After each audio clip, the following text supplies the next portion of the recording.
When it comes to the LGBTQ plus community, we must remember that these people are just like you and me. As Christians, we must love the LGBTQ plus and remember that they are covered under Christ. However, it is a problem if they refuse to change their ways, because the creator of this world, he's made it known that he has some strong feelings on that subject. Homosexuality, first of all, it goes against common sense and it goes against natural procreation. I don't know if y'all know this, but it is biologically impossible for two men to have a baby or for two women to have a baby. As Albert Mohler Jr. likes to say, we are beginning to see the unraveling of the order of creation. I saw this in the article by the TFP Student Action. They were saying that they quoted a homosexual activist, Parvar Nell.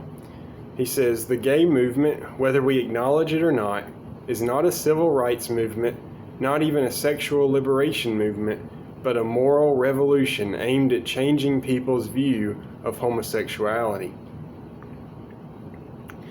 There are people out there who simply decide to identify as the opposite gender or refuse to accept either side, and quite frankly, there are those who jump off the deep end into the pool of gender pronouns and come up with some crazy identifications that I cannot even begin to list in this video because there are such an endless amount of them. There are also those who decide to go under the knife and have surgery. This was originally called sex reassignment surgery, although now it's called gender confirmation surgery or gender affirmation surgery. This allows people to have others know them as their self-identified gender instead of the gender they were given at their birth. The liberals have recently encountered a problem when it comes to their transgender agenda. When a man undergoes transition to a woman, he still has his muscle and testosterone, and as well as other things. He experienced puberty with all the male hormones, so he's going to have a physical advantage when it comes to physical activity, such as the recent debate on sports competitions. Bruce Jenner, who famously transitioned to Caitlyn Jenner, Jenner says, "That's why I oppose biological boys who are trans competing in girls' sports in school. It just isn't fair, and we have to protect girls' sports in our schools." I may not agree with Jenner on a lot of topics, but I do agree with Jenner on that topic. It's not fair to the women who are biologically females. These biological males are transitioning to females, and they're taking the lead on the sports because they're transitioning to a female and competing as a birth female, but they're not.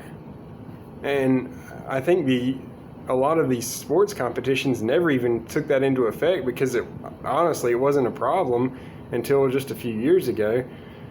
But now we're seeing a rise in men taking over the women's sports industry. And you'll notice I tried not to put a pronoun with Jenner because I do believe that to knowingly call someone by their transitioned pronoun is to approve of their sinful behavior. And I'm trying not to do that. I want to love these people, and if I'm going to love them, calling them by their new gender, that's not very loving, in my opinion, because I'm just letting them continue on in their sin. I'm just approving of their sin, and our Creator does not approve of that. Our God, He's made it clear that we are male and female. In the Bible it says, "Don't be deceived. God is not mocked. For whatever a person sows, he will also reap." That's from the book of Galatians, chapter 6. The book of Jude, chapter 1. Likewise, Sodom and Gomorrah and the surrounding towns committed sexual immorality and perversions and serve as an example by undergoing the punishment of eternal fire. The book of Romans, chapter 1 says, "For this reason God delivered them over to disgraceful passions. Their women exchanged natural sexual relations for unnatural ones. The men in the same way also left natural relations with women and were inflamed in their lust for one another. Men committed shameless acts with men and received in their own persons the appropriate penalty of their error. And because they did not think it worthwhile to acknowledge God, God delivered them over to a corrupt mind so that they do what is not right. They are filled with all unrighteousness, evil, greed, and wickedness. They are full of envy, murder, quarrels, deceit, and malice. They are gossips, slanderers, God-haters, arrogant, proud, boastful, inventors of evil, disobedient to parents, senseless, untrustworthy, unloving, and unmerciful.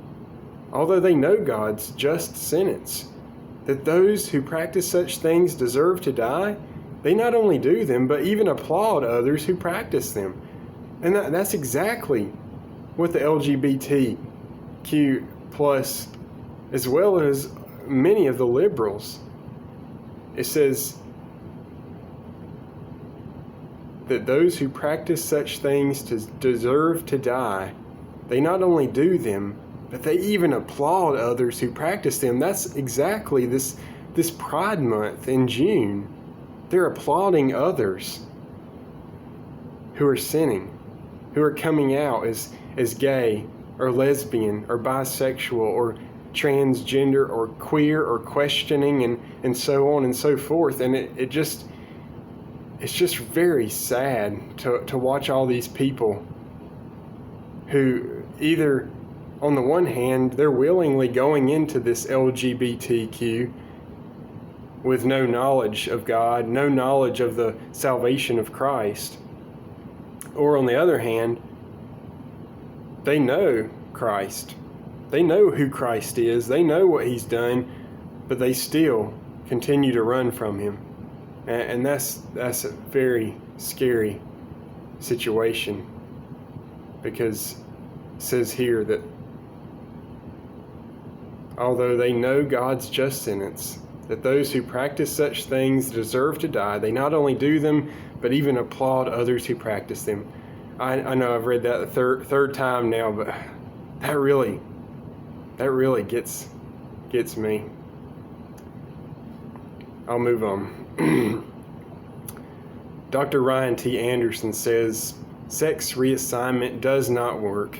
It's impossible to reassign someone's sex physically, and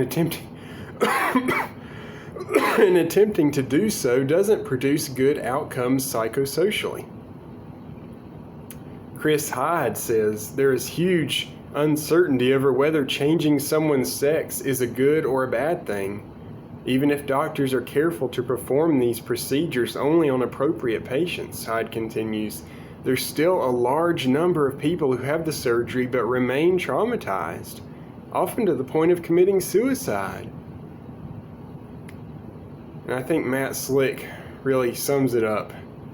He says, "Nevertheless, we are not to abandon transsexuals or condemn them.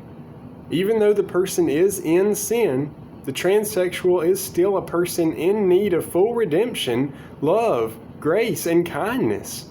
We do not convince someone to repent by condemning and accusing. Rather, they need to see the love of Christ in us so that His presence might convict and convince of them of their sin."